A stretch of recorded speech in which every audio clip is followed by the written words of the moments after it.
Comenzamos.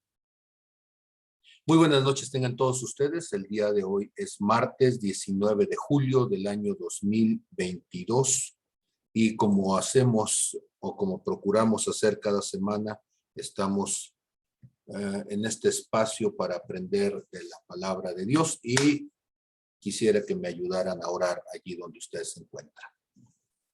Padre, en el nombre de Jesús, Señor, te alabamos, te bendecimos, te damos gracias por lo que tú haces en cada uno de nosotros. Te pedimos, mi Dios, que tu sabiduría, tu entendimiento, tu revelación espiritual venga a nosotros, abra nuestros ojos, abra nuestro entendimiento y que podamos aprender de tu palabra. Que sea tu espíritu el que nos guíe, Señor, para poder aprender las cosas en la manera en que las entiendes tú, Señor. Quita de nosotros, Señor, toda interpretación humana, toda contaminación humana, Señor. Que sea tu espíritu el que enseña a mis hermanos. Ve más allá de mí, Señor. Sobrepasa, Señor, mis limitaciones y con tu poder enseña a cada uno conforme a lo que fue tu deseo desde el principio. Gracias en el nombre de Jesús. Amén, amén y amén.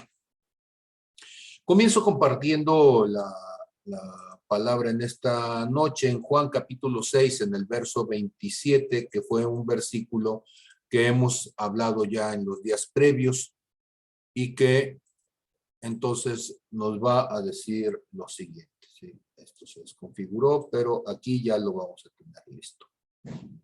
Muy bien, estamos listos. Dice entonces, a ver, permítanme.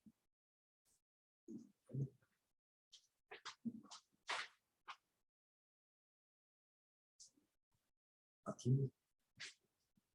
¿Dónde están los audífonos? Sí, pero es que no son navegadas. Bueno, nada más tocas la...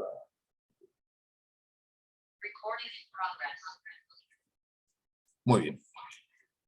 Entonces, dice Juan capítulo 6, verso 27.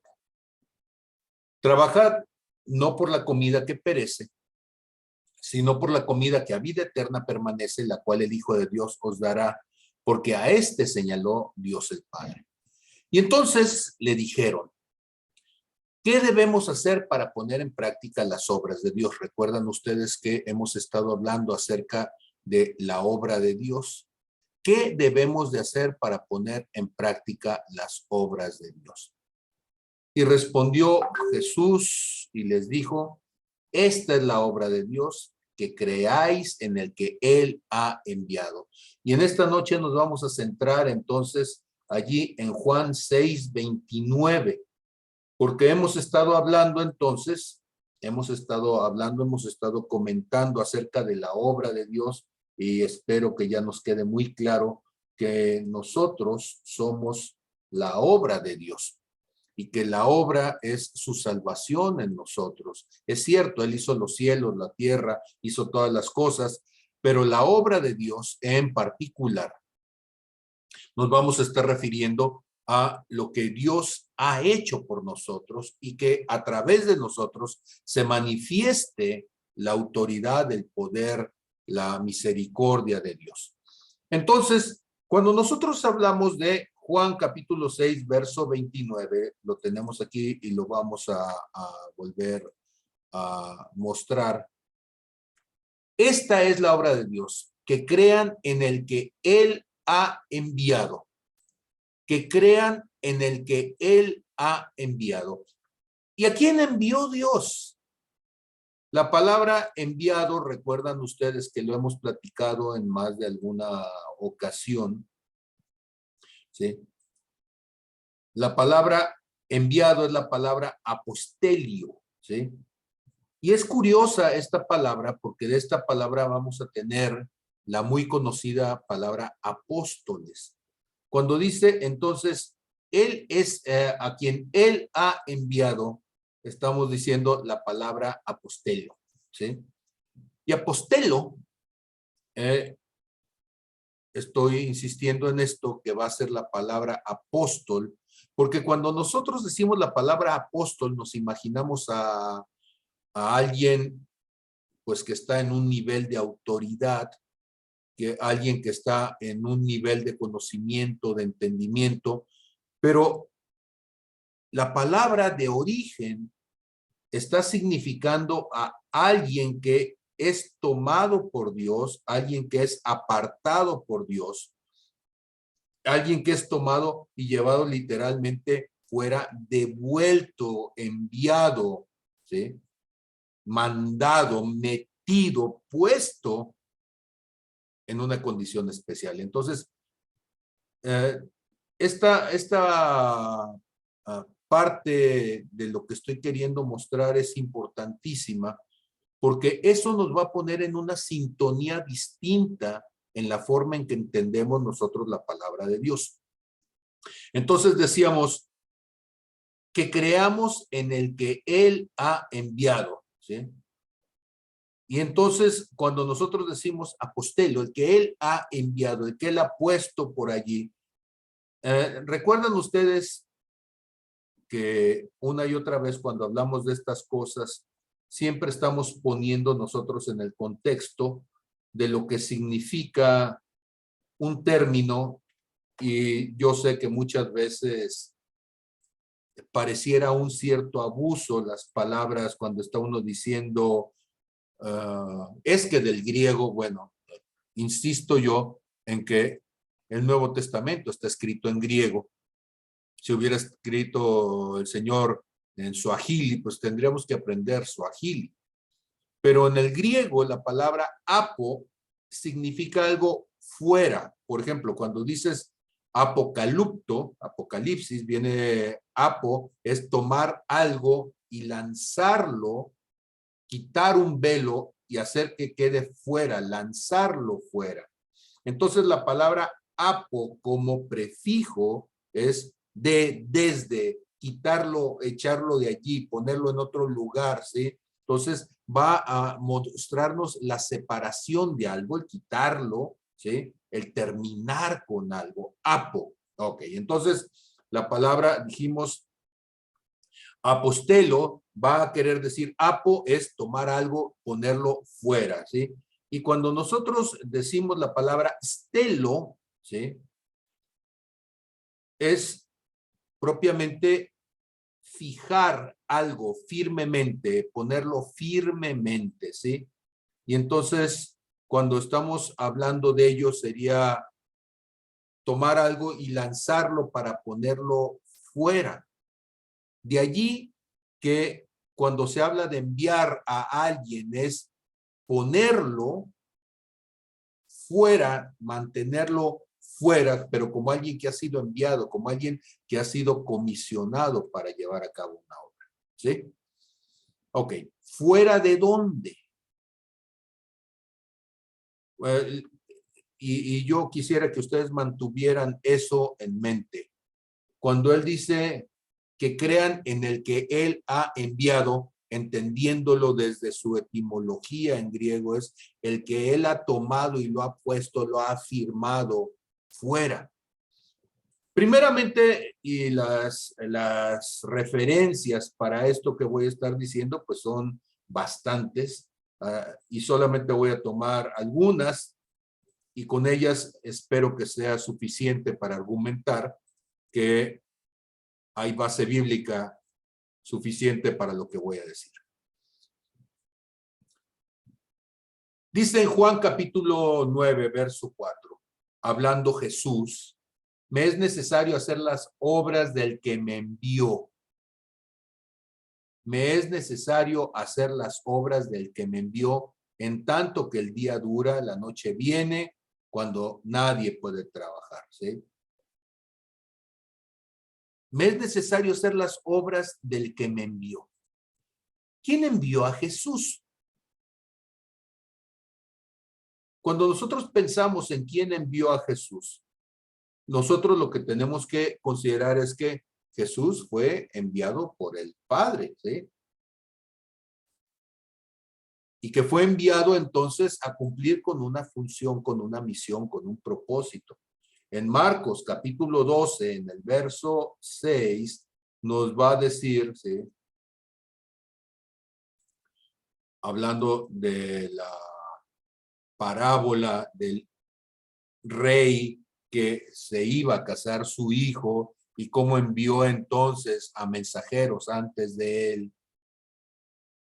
En el verso 6 dice, por último, teniendo aún un hijo suyo amado, lo envió también a ellos diciendo, tendrán respeto de mi hijo. Recuerden ustedes que esta es una parábola, pero en esta parábola Jesús está hablando de la historia del pueblo de Israel, cómo el rey había estado enviando mensajeros para hablar de la boda de su hijo, diríamos nosotros de las bodas del Cordero, y cómo aquellos que eran pueblo de Dios, que eran parte de los súbditos de este hombre, en lugar de alegrarse por la boda del hijo, lo que hicieron fue masacrar primero a los labradores, digo, a los enviados, y luego al hijo mismo, ¿sí? Y entonces, noten ustedes, ¿sí? Mas aquellos labradores, dice en el verso 7, dijéronse entre sí, este es el heredero, vengan, matémosle y la heredad será nuestra. Y tomándole le mataron y le echaron fuera de la viña. Ok, entendemos que es una metáfora, es una parábola. Sin embargo, eso fue literalmente lo que sucedió con el Señor. En Lucas capítulo 4, en el verso 18, tenemos al Señor diciendo, el Espíritu del Señor está sobre mí. Recuerden ustedes que este es un texto profético tomado de Isaías. Y cuando dice el Espíritu del Señor está sobre mí, por cuanto me ha ungido para dar buenas nuevas a los pobres, me ha enviado, ¿sí?, a sanar a los quebrantados de corazón, a pregonar libertad a los cautivos y vista a los ciegos, a poner en libertad a los oprimidos, a predicar el año agradable del Señor. Entonces, Jesús no vino por casualidad. No es que estaba caminando sobre el universo, se tropezó y cayó en la tierra, ¿no? El Señor Jesús vino a este mundo enviado por el Padre. Y eso es algo fundamental. Entonces, que estamos entendiendo nosotros, y un último versículo para que quede clarísimo y sin discusión que Jesús fue enviado por el Padre, dice en Juan capítulo 12, verso 49, porque yo no he hablado por mi propia cuenta. El Padre que me envió, Él me dio mandamiento de lo que he de decir y de lo que he de hablar. Entonces, cuando decíamos nosotros en este versículo de Juan 29, 6:29, cuando responde Jesús, esta es la obra de Dios, que crean en el que Él ha enviado. Por supuesto que la primera interpretación, hermenéuticamente hablando, es Jesús es el enviado de Dios. No hay ninguna discusión en ello, y cualquier cosa que dijéramos sin poner este primer punto, pues sería torcer la palabra, romper la palabra. Entonces yo espero que estemos de acuerdo con que la primera interpretación, por supuesto, que es Jesús que fue enviado. Pero hay una segunda interpretación que surge inmediatamente a lo que estamos diciendo. Y esta segunda interpretación, por supuesto, tiene que ver entonces, ¿sí?, con a quién envió Jesús, porque Jesús en la última cena, recordarán ustedes que él está hablando con sus discípulos sabiendo que él iba a partir, ¿sí? Y entonces en Juan capítulo 14, verso 26, va a decir, mas el Consolador, el Espíritu Santo, a quien el Padre enviará en mi nombre, Él les enseñará todas las cosas y les recordará todo lo que yo les he dicho. La paz les dejo, mi paz los doy. Yo no se las doy como el mundo la da, no se turbe su corazón ni tengan miedo, ¿sí? Entonces, importantísimo, ser enviado implica entonces que también el Espíritu Santo es enviado por el Padre. Y entonces esto nos pone en una circunstancia importante. Porque cuando nosotros decimos en Juan 6:29, esta es la obra de Dios, que crean en aquel que Él ha enviado, pues también el Espíritu Santo fue enviado por Dios. Y entonces no solamente debemos de creer en lo que Jesús vino a hacer, sino en la obra que el Espíritu Santo vino a hacer. Ahora, yo sé que en nuestro contexto esto es una evidencia reiterada, pero podríamos estar hablando en grupos cristianos donde ellos solamente creen en el nombre de Jesús, pero no creen en el Espíritu Santo como alguien diferente de Jesús y que ha sido enviado explícitamente a cumplir una obra. No nos vamos a meter en esta noche acerca de unitarismos o trinitarismos, o no nos vamos a poner a discutir en esta noche si el Espíritu Santo es parte, es diferente, es Dios o solamente es una manifestación de Dios. Si gustan lo podemos discutir en algún momento a petición suya, pero para mí es muy importante en esta noche que podamos quedar claro entonces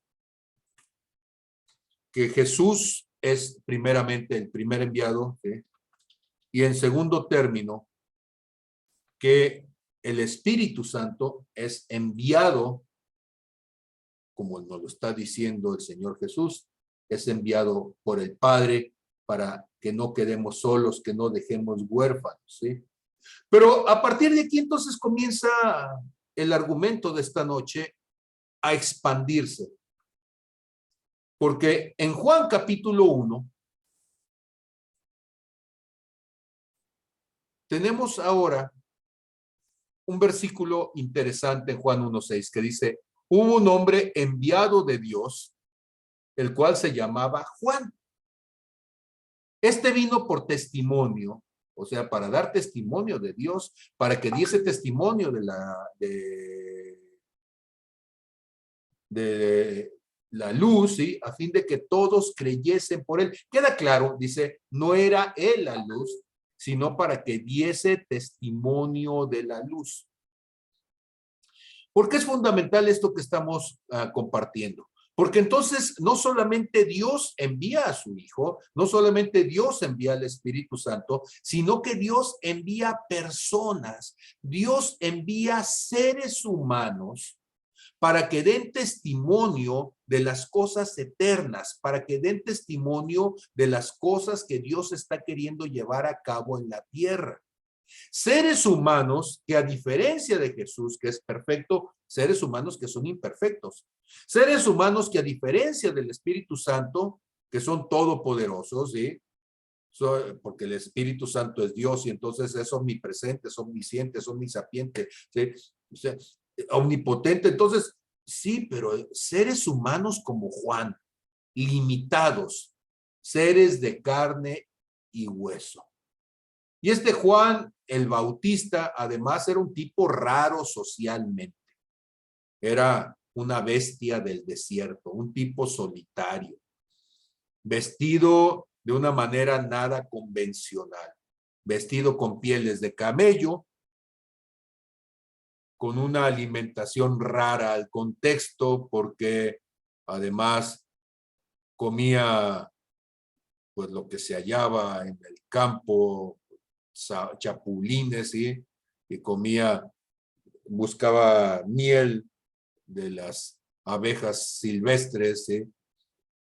Lo que está diciendo es gente que no pasaría seguramente los parámetros para ser un ministro buena onda de nuestros días. Entonces no estaba vistiendo ninguna ropa de marca, ni tampoco estaba queriendo quedar bien con nadie. No estaba buscando aumentar el número de fans de su página. No estaba queriendo alcanzar, ¿sí? Desde las placas de YouTube o de ninguna de las plataformas sociales para tener N número de seguidores, ¿no? Al contrario, era una persona bastante cuestionable en su capacidad de sociabilizar, un tipo raro.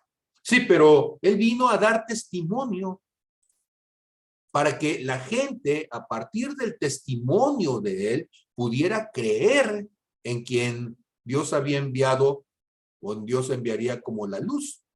¿Sí? Vino a dar testimonio de la luz.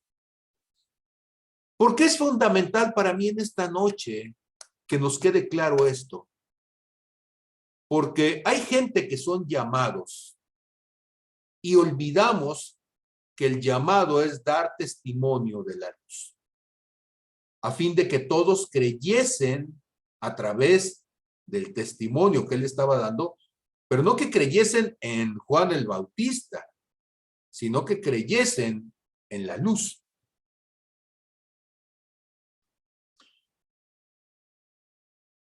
No solamente Dios pudo enviar entonces a Juan el Bautista. ¿Qué tal si pensamos, por ejemplo, en Jeremías? ¿Sí?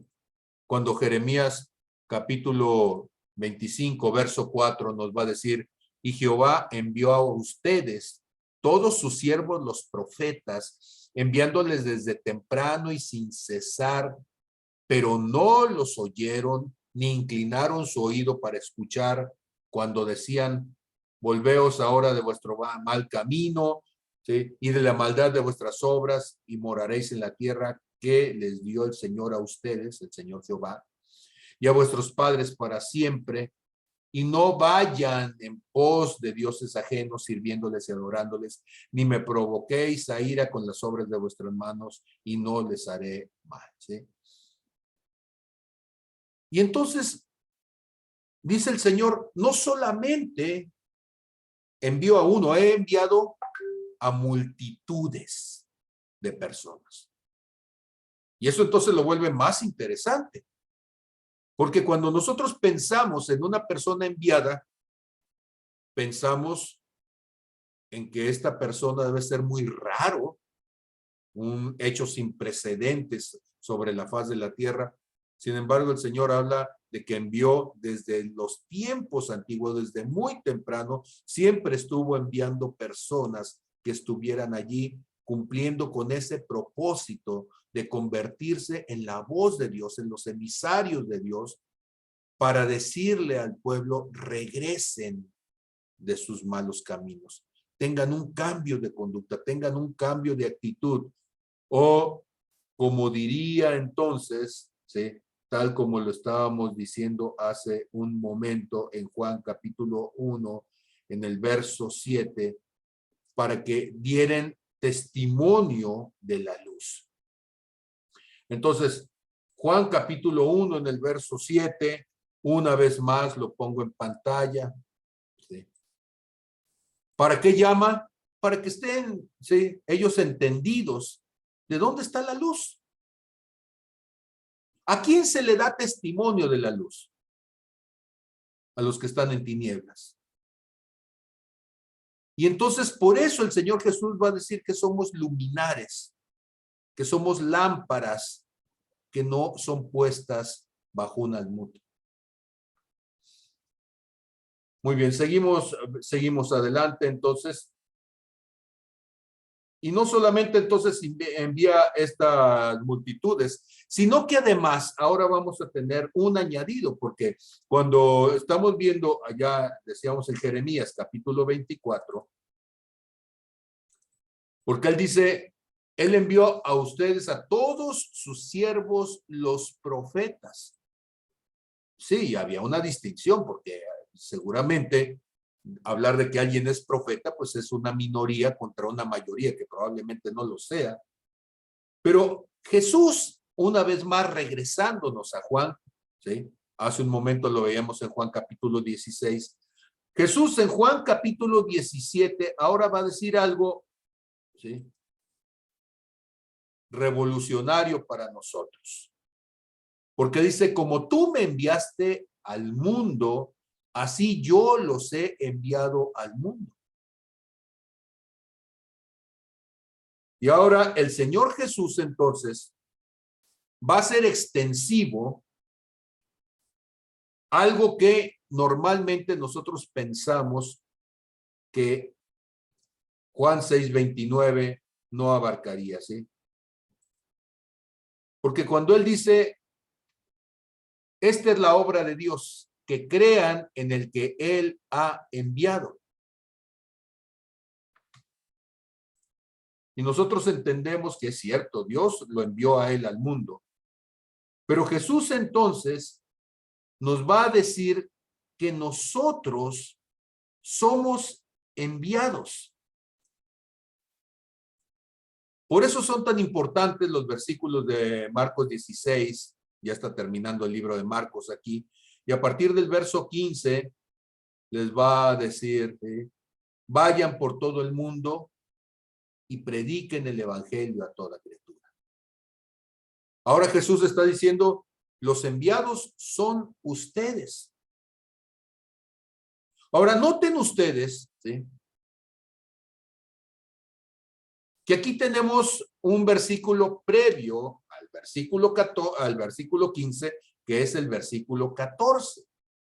Yo sé que es evidente numéricamente que el 14 está antes del 15, pero ojo con esto. Noten ustedes lo que el Señor Jesús va a decir antes de comisionarlos. Dice en el verso 14, finalmente se apareció a los 11 mismos. ¿De quién está hablando? De los apóstoles. ¿Y qué dijimos que era la palabra apóstoles? Habíamos dicho que venía de apostelo. Y apostelo significaba el que había sido tomado y puesto aparte para ser puesto firme, ¿sí?, aparte. Diríamos como base, como anclaje, como punto de asidero, si ustedes me lo permiten. Pero estos que habían sido llamados para ser apóstoles, que habían sido llamados para ser puestos allí afuera, para ser enviados. Noten ustedes que Jesús utilizó el mismo término cuando dice, crean en el que Dios aposteló. ¿Sí? Y dice, y ustedes son apóstoles. Ustedes han sido llamados a lo mismo que yo. Estando ellos sentados a la mesa y les reprochó su incredulidad y dureza de corazón. Noten ustedes, primeramente, ¿cuál es el señalamiento del Señor Jesús? Ustedes son incrédulos, les dijo. Ustedes son duros de corazón. Ustedes no han creído, ¿sí? Y seguramente ellos debieron haber dicho, Señor, pero es que sí hemos creído, creímos en ti. O sea, yéndome, voy a permitirme estar viendo Juan 6:29 otra vez porque me urge que ustedes lo puedan entender desde allí. Viendo Juan 6:29, dice, esta es la obra, que crean en el que Él ha enviado. Señor, nosotros te creímos porque el Padre te envió a ti. Pero noten ustedes cómo el reproche de Jesús va a decir, no creyeron en los que yo hablé con ellos. ¿Quiénes eran los que le habían visto resucitados que no creyeron, ¿sí?, en su llamado? ¿Se acuerdan ustedes que María Magdalena, ¿sí?, María de Magdala, ¿sí?, y su madre habían ido al sepulcro?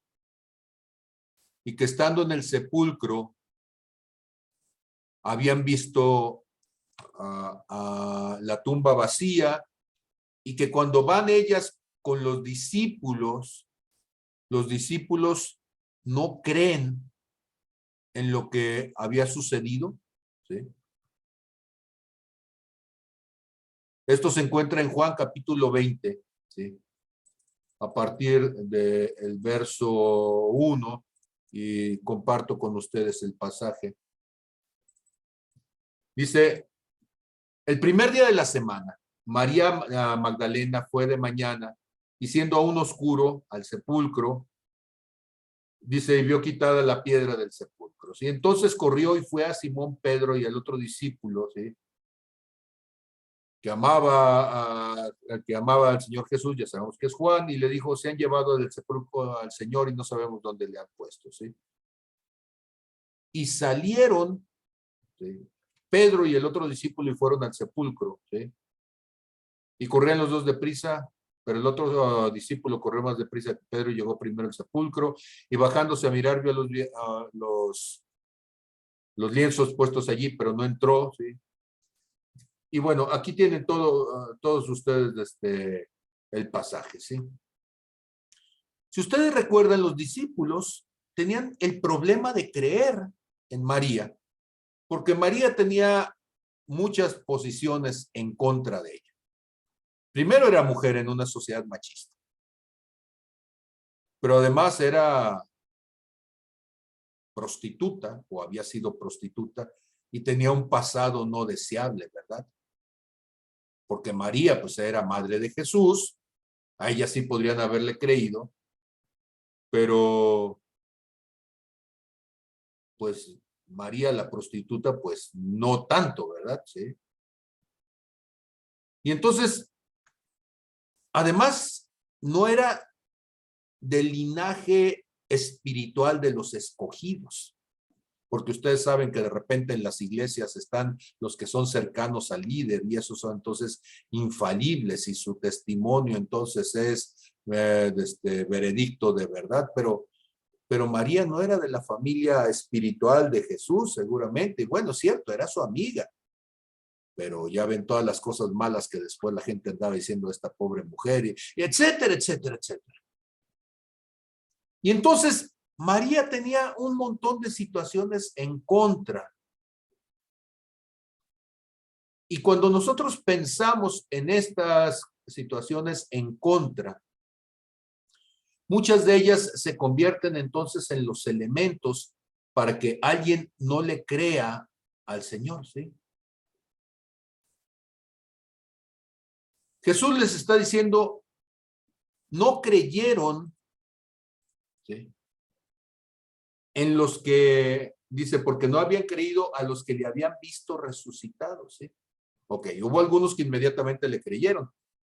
Pero ¿qué tal, por ejemplo, Tomás el Dídimo, que hasta había dicho, yo no creeré hasta que meta mi dedo, ¿sí?, en las llagas del Señor y hasta que vea la llaga de su pecho y de los orificios de los clavos en sus manos, ¿sí? Y entonces eso me lleva a una cuestión. Y es que este versículo de Juan capítulo 29, 6:29, nos va a ser más difícil de creer cuando se trata de personas de nuestro contexto. Cuando se trata de personas que no tienen los méritos que desde nuestro punto de vista debería tener alguien para ser un emisario de Dios. Porque lo he dicho desde casi el principio, la palabra apóstelo, enviado, alguien tomado, puesto por Dios para ser un punto de referencia, pues nosotros desde nuestro punto de vista hay gente que no pueden servirnos de puntos de referencia, porque son descalificados por nosotros. Les tenemos en menos. Y el que no cree, dice, bueno, el que cree al Padre debe de creer al que ha sido enviado, ¿sí? El que cree en el Padre debe de poner, ¿sí?, la confianza en que el Padre ha escogido a el otro para llevar un cierto mensaje, ¿sí? Y esa es una carrera. Llevar el mensaje en atletismo, hay una carrera que es antiquísima y viene precisamente desde los tiempos de las Olimpiadas con los griegos. Es la carrera de relevos, que están corriendo una cierta cantidad de distancia, un cierto tiempo, dependiendo, ¿sí? Y tiene que llegar entonces y poner la estafeta en el otro. Y el que recibe la estafeta tiene que correr con toda la pasión, con todo el esfuerzo, con toda la determinación para poder llegar, probablemente no hasta la meta final, pero sí hasta donde se encuentra el siguiente que tiene que llevar la estafeta. Y el asunto es que la carrera no es de uno solo. La carrera es de un equipo, de un conjunto. Y si somos honestos, el cristianismo es una carrera de relevos. Y es una carrera donde generación a generación estamos tomando la estafeta, cada uno de nosotros, y estamos corriendo con ella para entregársela a la siguiente generación. Yo veo que hay muchos cristianos que no entienden este aspecto tan simple de que no se trata de que gane yo, se trata de que gane el equipo. No se trata de que yo llegue, ¿sí?, a cortar el listón de la meta y el aplauso sea para mí. No, se trata de que probablemente en esta carrera yo nunca veré la meta final, porque lo que me toca a mí es recibir la estafeta, agarrarla fuertemente y correr con ella. Y entonces, cuando nosotros pensamos en este asunto, el apóstol Pablo, que seguramente, dada su formación, es alguien muy entendido en lo que está sucediendo con la vida de los cristianos, ¿eh? Él nos va a decir, ¿sí?, que acerca de esta causa del evangelio, ¿sí? Y estoy ahora en Primera de Corintios, capítulo 9. Él nos va a decir, y esto hago por causa del evangelio, para hacerme copartícipe de él. Y está hablando entonces del Señor Jesús, ¿sí?, como nosotros somos del mismo equipo del Señor Jesús. ¿No saben que los que corren en el estadio, todos a la verdad corren, pero uno solo se lleva el premio? Corran de tal manera que lo obtengan. Él está, entonces, primero llevándonos al contexto de que esto es un deporte como en las Olimpiadas, que exige esfuerzo. Y entonces tendríamos que esforzarnos por hacer la parte que nos toca, ¿sí? Y va a decir, todo aquel que lucha, de todo se abstiene.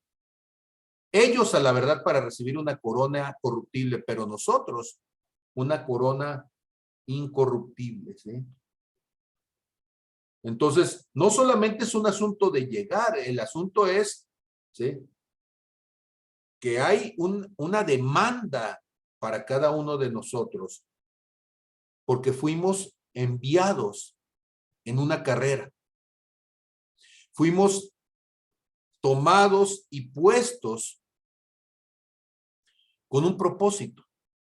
Y entonces el apóstol Pablo va a decir, así que yo de esta manera corro, no como a la aventura, o sea, no como corriendo a ver hacia dónde me da la gana, ¿no?, sino corriendo en la pista y en la dirección de lo que tengo que correr.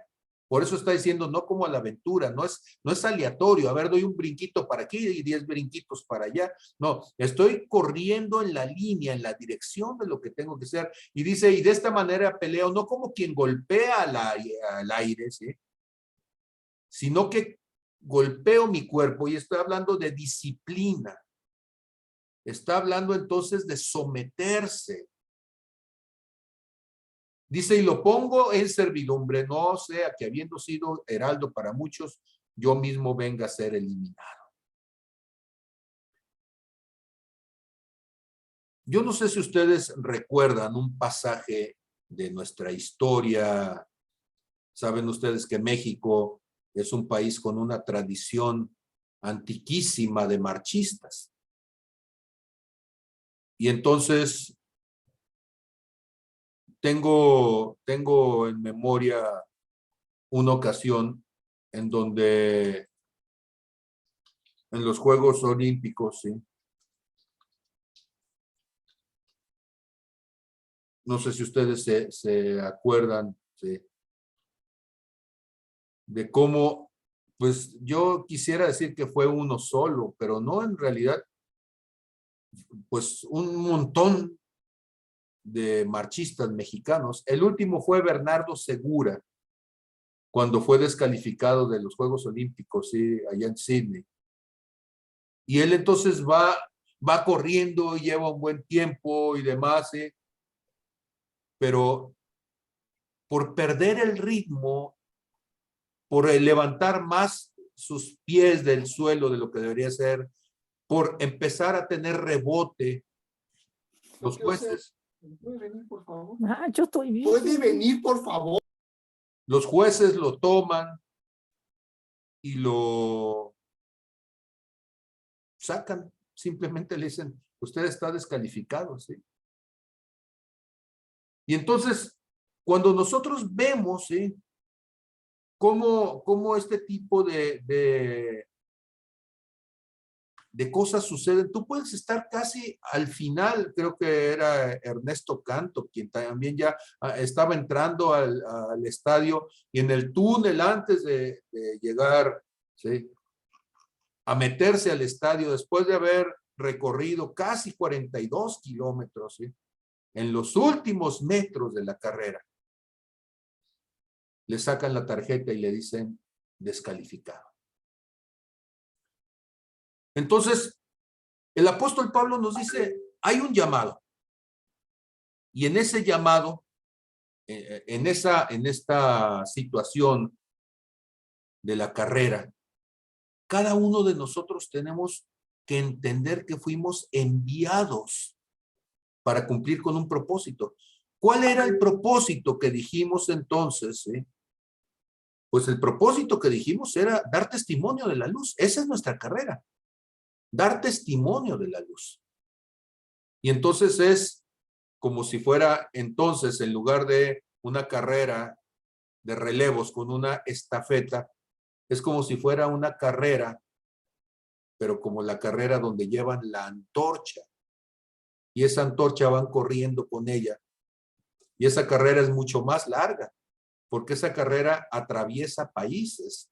Esa carrera, ¿sí? No son 42 kilómetros, sino que van muchísimas personas a lo largo de todo el trazo de la carrera, e inclusive puede ser que hasta esa misma carrera pueda durar semanas, ¿sí?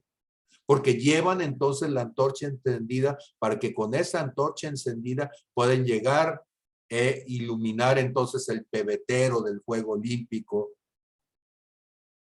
Pero el secreto entonces está en que tienes que llevar la antorcha y que no se apague, ¿sí? Tienes que llevar la antorcha, ¿sí? Cuidándola para que no te vayas a tropezar y caiga en agua, o para que se vaya a apagar si cae en tierra, ¿no? Y hay que irla llevando, y el asunto es, hay que ir corriendo, ¿sí? Habrá obstáculos seguramente, ¿sí?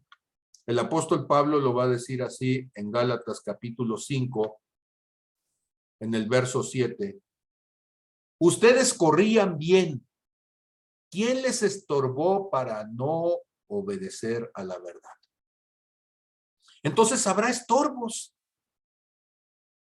habrá obstáculos, habrá situaciones que no nos permitan fácilmente avanzar. Pero es importante entonces que entendamos, ¿sí?, que esa persuasión, esos obstáculos, estas cosas que nos estorban, dice el apóstol Pablo en Gálatas 5:8, no proceden de aquel que nos llamó. No proceden de aquel que nos envió. No proceden de aquel que nos dio la antorcha. Y nosotros tendríamos que seguir avanzando y corriendo con la antorcha en esta carrera de relevos que lleva 2000 años desde la muerte de Cristo. Habrá momentos en donde nos sintamos cansados seguramente. Habrá momentos en donde la neurona no quiere trabajar, como la semana pasada conmigo, donde tengamos nuestras emociones desordenadas, ¿sí? Pero tenemos que seguir adelante, dice el apóstol Pablo en Filipenses 3:13 y 14. Hermanos, yo mismo no pretendo haberlo alcanzado ya, pero una cosa hago, olvidando ciertamente lo que queda atrás, Porque atrás seguramente hemos tenido problemas, nos hemos caído, nos hemos cansado. Han sido demasiados años donde hemos estado corriendo. Y él dice, pero olvidando ciertamente lo que queda atrás y extendiéndome, proyectándome, lanzándome hacia lo que está delante, prosigo a la meta, al premio del supremo llamamiento de Dios en Cristo Jesús. La meta es el punto de llegada, pero quizá el punto de llegada es la siguiente persona a la que le voy a dar la estafeta. Y eso tenemos que considerarlo. Tenemos que prepararnos para darle estafeta a la siguiente generación. Y una generación que lleva tiempo corriendo, hay un momento en donde se empieza a cansar. Mi esposa y yo lo hemos comentado, tenemos años de estar sirviendo al Señor, puedo decir, casi ininterrumpidamente. A veces descansamos un día, ¿sí? Y descansamos a veces a la mitad, ¿sí?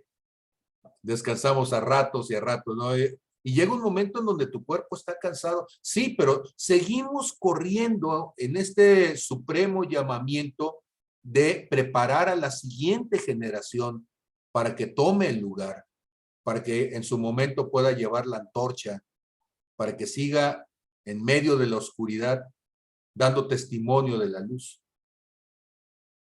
Y entonces nosotros pues entendemos que en ese llamamiento pues no estamos corriendo solos, porque en derredor nuestro hay una nube grande de testigos. Dice, por tanto, nosotros también, dice Hebreos 12:1, teniendo en derredor nuestro tan grande nube de testigos, despojémonos de todo peso y del pecado que nos asedia y corramos con paciencia la carrera que tenemos por delante.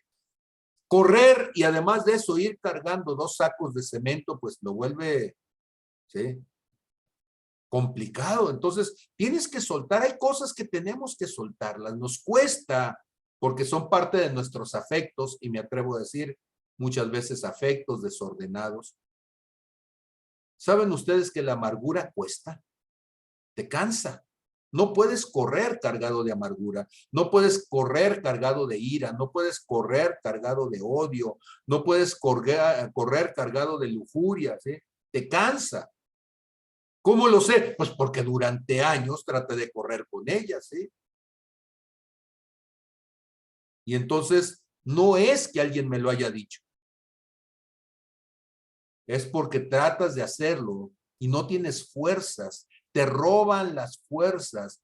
Pero además de eso, en la carrera de obstáculos hay espinas, hay abrojos, hay cosas que te van a espinar mientras vas corriendo entre ellas, ¿sí?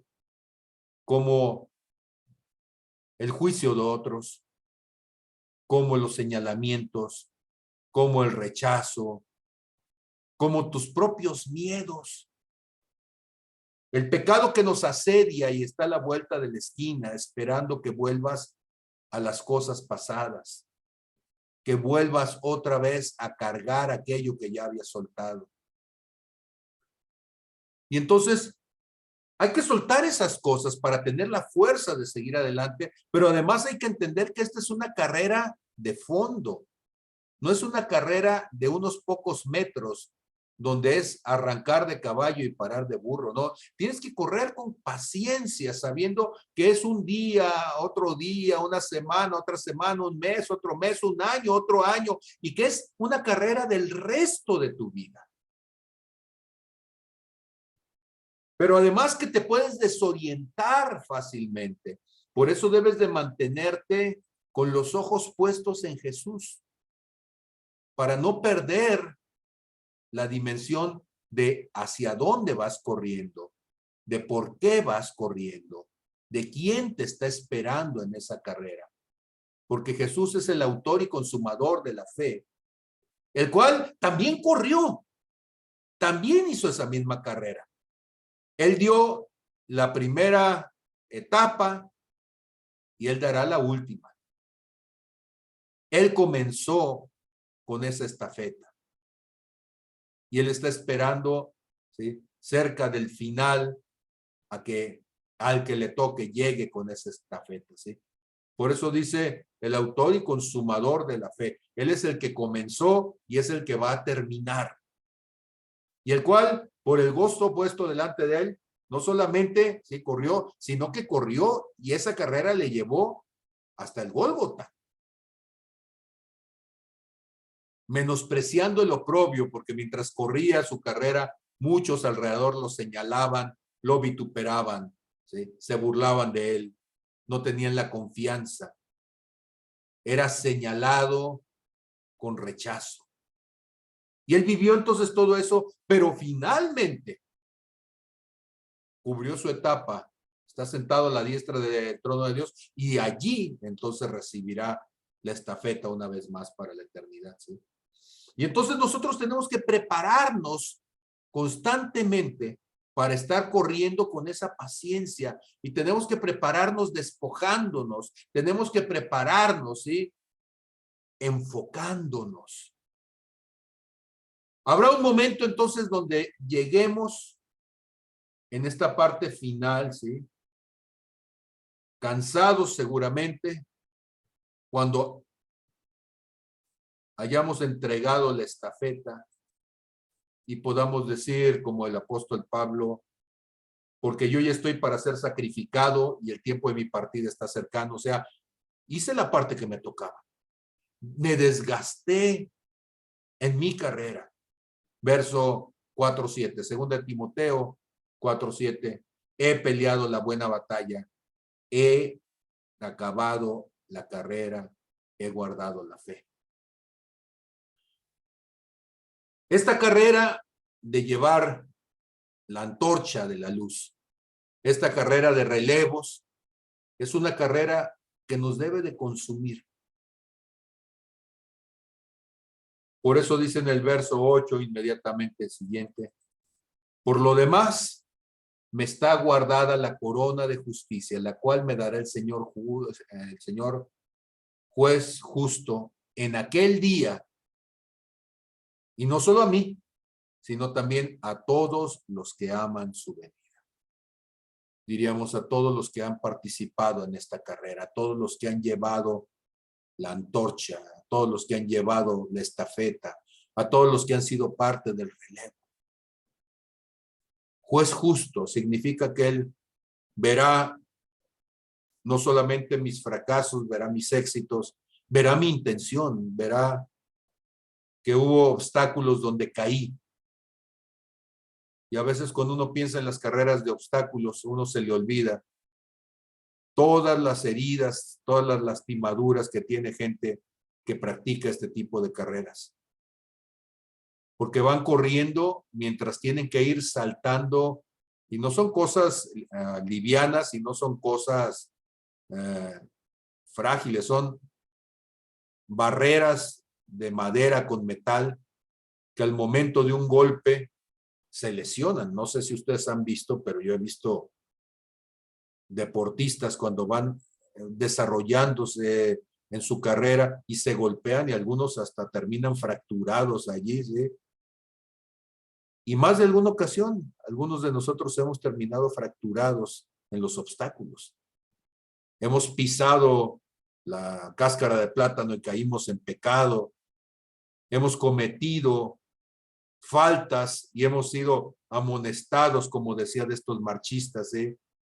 Y dices, pues voy a volver a tomar el camino, voy a volver a marchar, cuidando, cumplir con las reglas, cuidando mantenerme, ¿sí? Con paciencia para llevar a cabo la carrera que tengo por delante. Vuelvo una vez más entonces a Juan 6:29.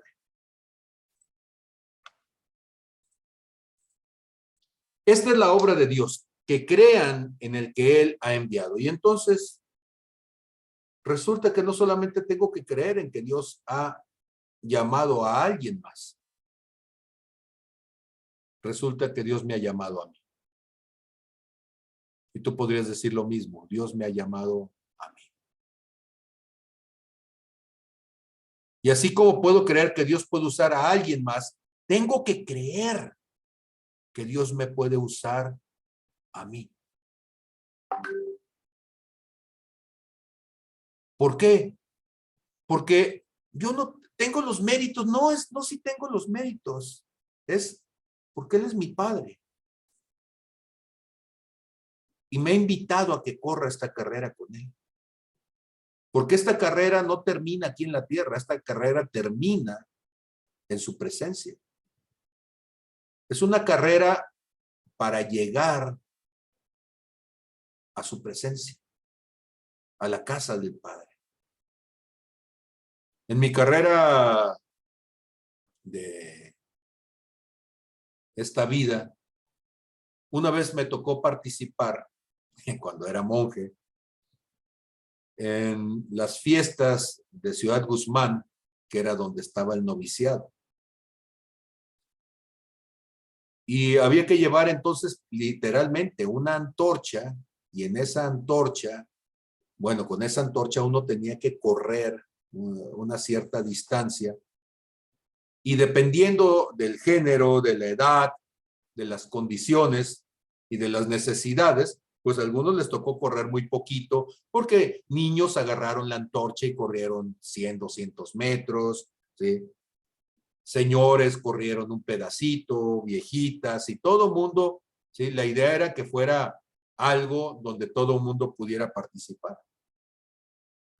En aquel tiempo, pues yo era pues un joven de 24 años aproximadamente, bien alimentado, pero además en la necesidad de ejercitarse, nos ponían a hacer ejercicio ahí para que mantuviéramos los ánimos en calma, y entonces yo salía a correr, constantemente salía a correr yo estando en el noviciado, hacía marcha, ¿sí? Me gustaba la caminata, siempre me gustó, y entonces andaba haciendo ejercicio, y de alguna manera supieron que a mí me gustaba correr y me dijeron, bueno, entonces a usted le vamos a dar un poquito más en las partes, ¿sí? Donde no era tan fácil llevar a la viejita o llevar al niño, ¿sí? Y entonces en una de esas partes, casualmente montañita y de subida, ¿sí? Pues había que ir corriendo, pero había que ir corriendo al paso del carro que iba delante de nosotros, donde iban subiendo y bajando a la gente que iba a correr. Entonces ya me dieron la antorcha y ahí empecé a correr y ahí voy. Sí, los primeros pasos, y conforme la subidita estaba empezando, pues va uno muy felizmente, ¿sí? Pero hay un momento en donde te empiezas a cansar, ¿sí? Y recuerdo mucho que en el carro, sí, los muchachos empezaban, sí, se puede, dale, dale. Sería por eso, sería por la vergüenza de quedarme, sería por las expectativas, por lo que fuera, ¿sí? Pero yo empecé a correr sin pensar cuánto me tocaba. Yo simplemente estaba pensando que la camionetita que iba adelante, yo tenía que ir al paso de la camionetita. Yo sentía que la camionetita iba muy rapidito, pero pues yo dije, capaz que yo voy muy lento, y entonces yo le daba más y más y más y la camionetita se seguía moviendo. Cuando ya llegamos al punto donde me tenían, donde yo tenía que dar desde la estafeta, llegué corriendo al punto donde estaba una persona, le di la estafeta y se fue entonces la camionetita, ¿sí? Y yo estaba deshecho, no sé cuánto fue, pero fue un montón según yo, ¿sí? Y ya desde una persona después me dijo, oye, qué bárbaro, todo lo que corriste y todo. Y yo dije, no, pues no sé cuánto corrí, ¿sí? ¿Sí? Dice, ibas bien rápido. Le digo, pues es que la camionetita iba bien rápido. Y dice, no, es que el de la camioneta le aceleraba porque tú le ibas a alcanzar, ¿sí? Y entonces yo corría más y el de la camioneta le aceleraba. Y yo sentía que se estaba yendo, y entre más corría yo, más iba el de la camioneta. Finalmente me tocó correr de subida todo lo que daba, ¿sí? Y llegar entonces hasta donde estaba el otro, ¿sí? Y a veces hay días en donde yo me siento cansado. Y de repente me acuerdo de aquel pasaje de mi vida, ¿sí? Y siento como que el Espíritu Santo le va acelerando, ¿sí?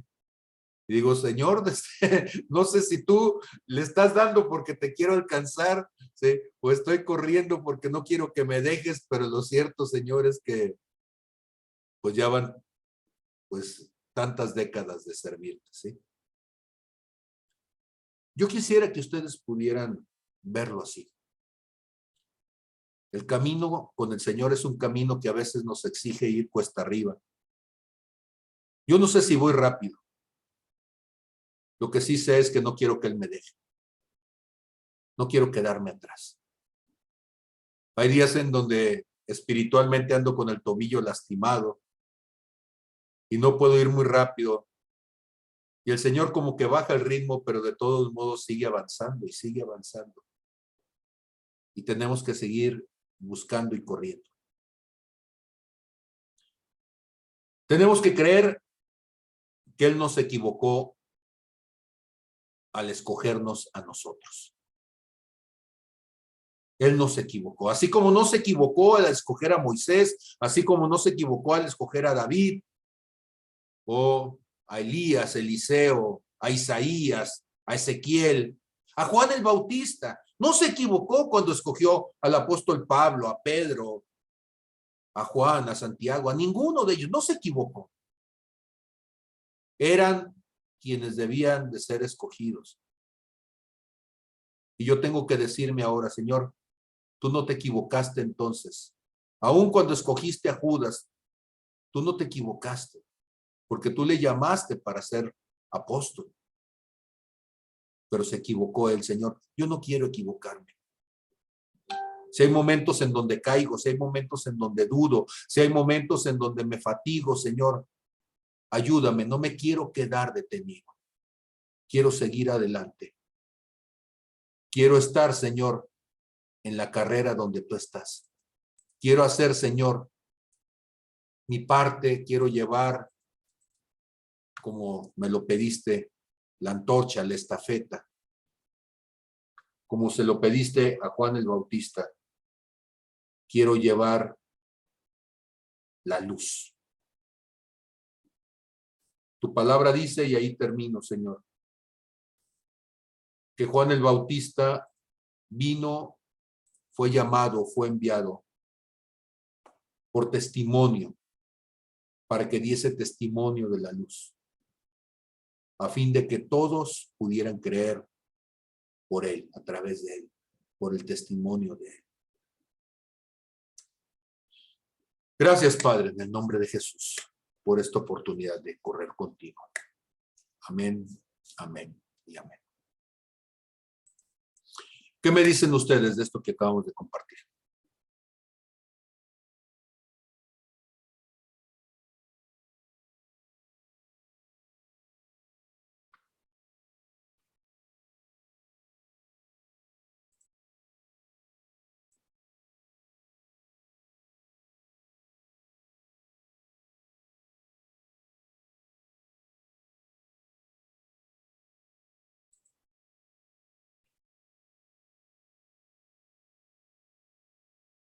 Están muy fatigados, por eso no pueden hablar, ¿verdad? Porque van, corre y corre también. Ok. Adelante, Lore. Bueno, yo entré tardecito, pero yo lo que quiero decir es que antes cuando estudiaba era una persona con mentalidad de llanero solitario, sin hacer equipo, sí.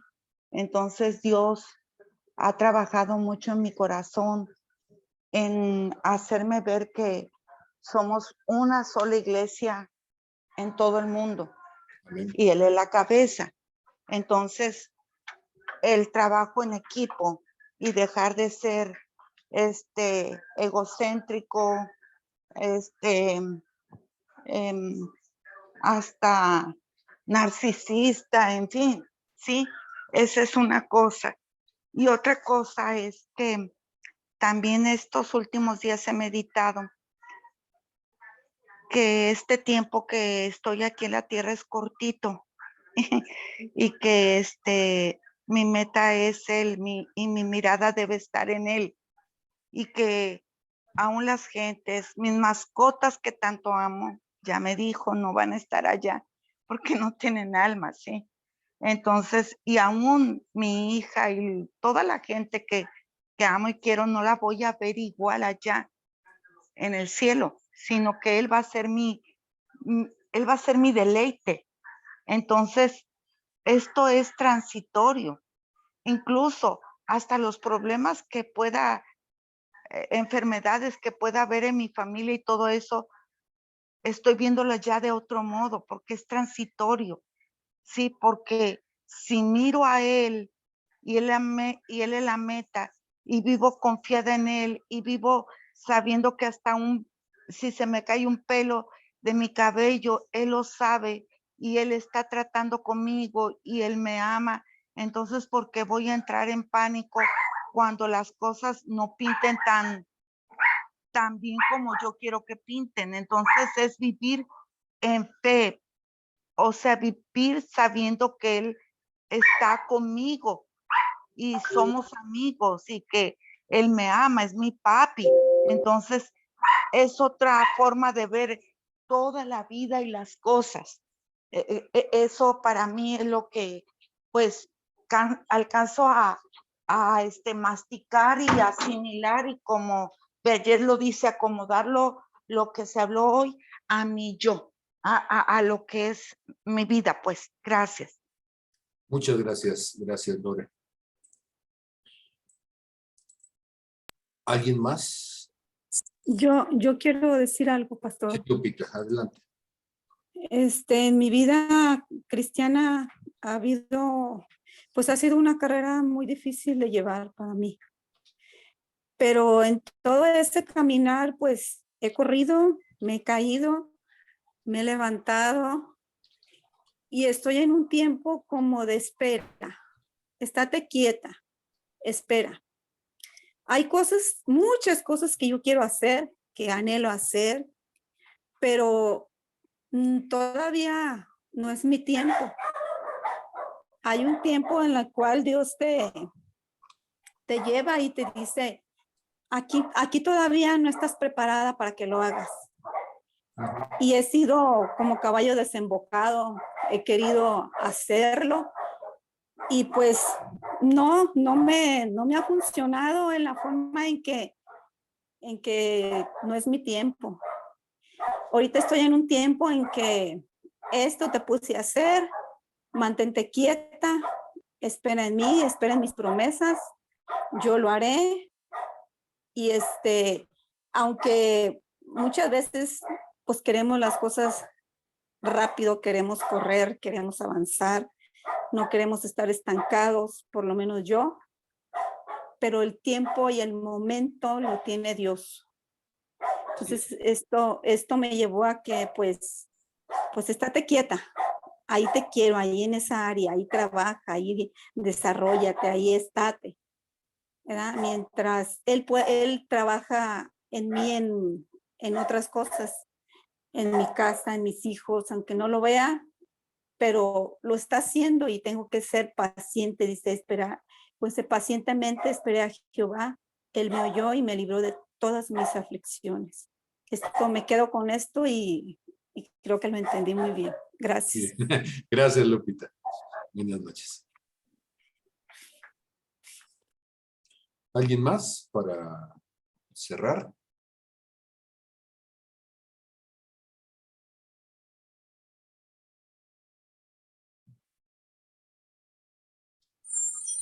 Adelante, Fer.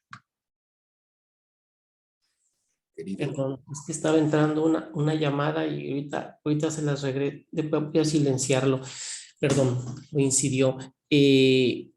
Algo que me llama la atención es que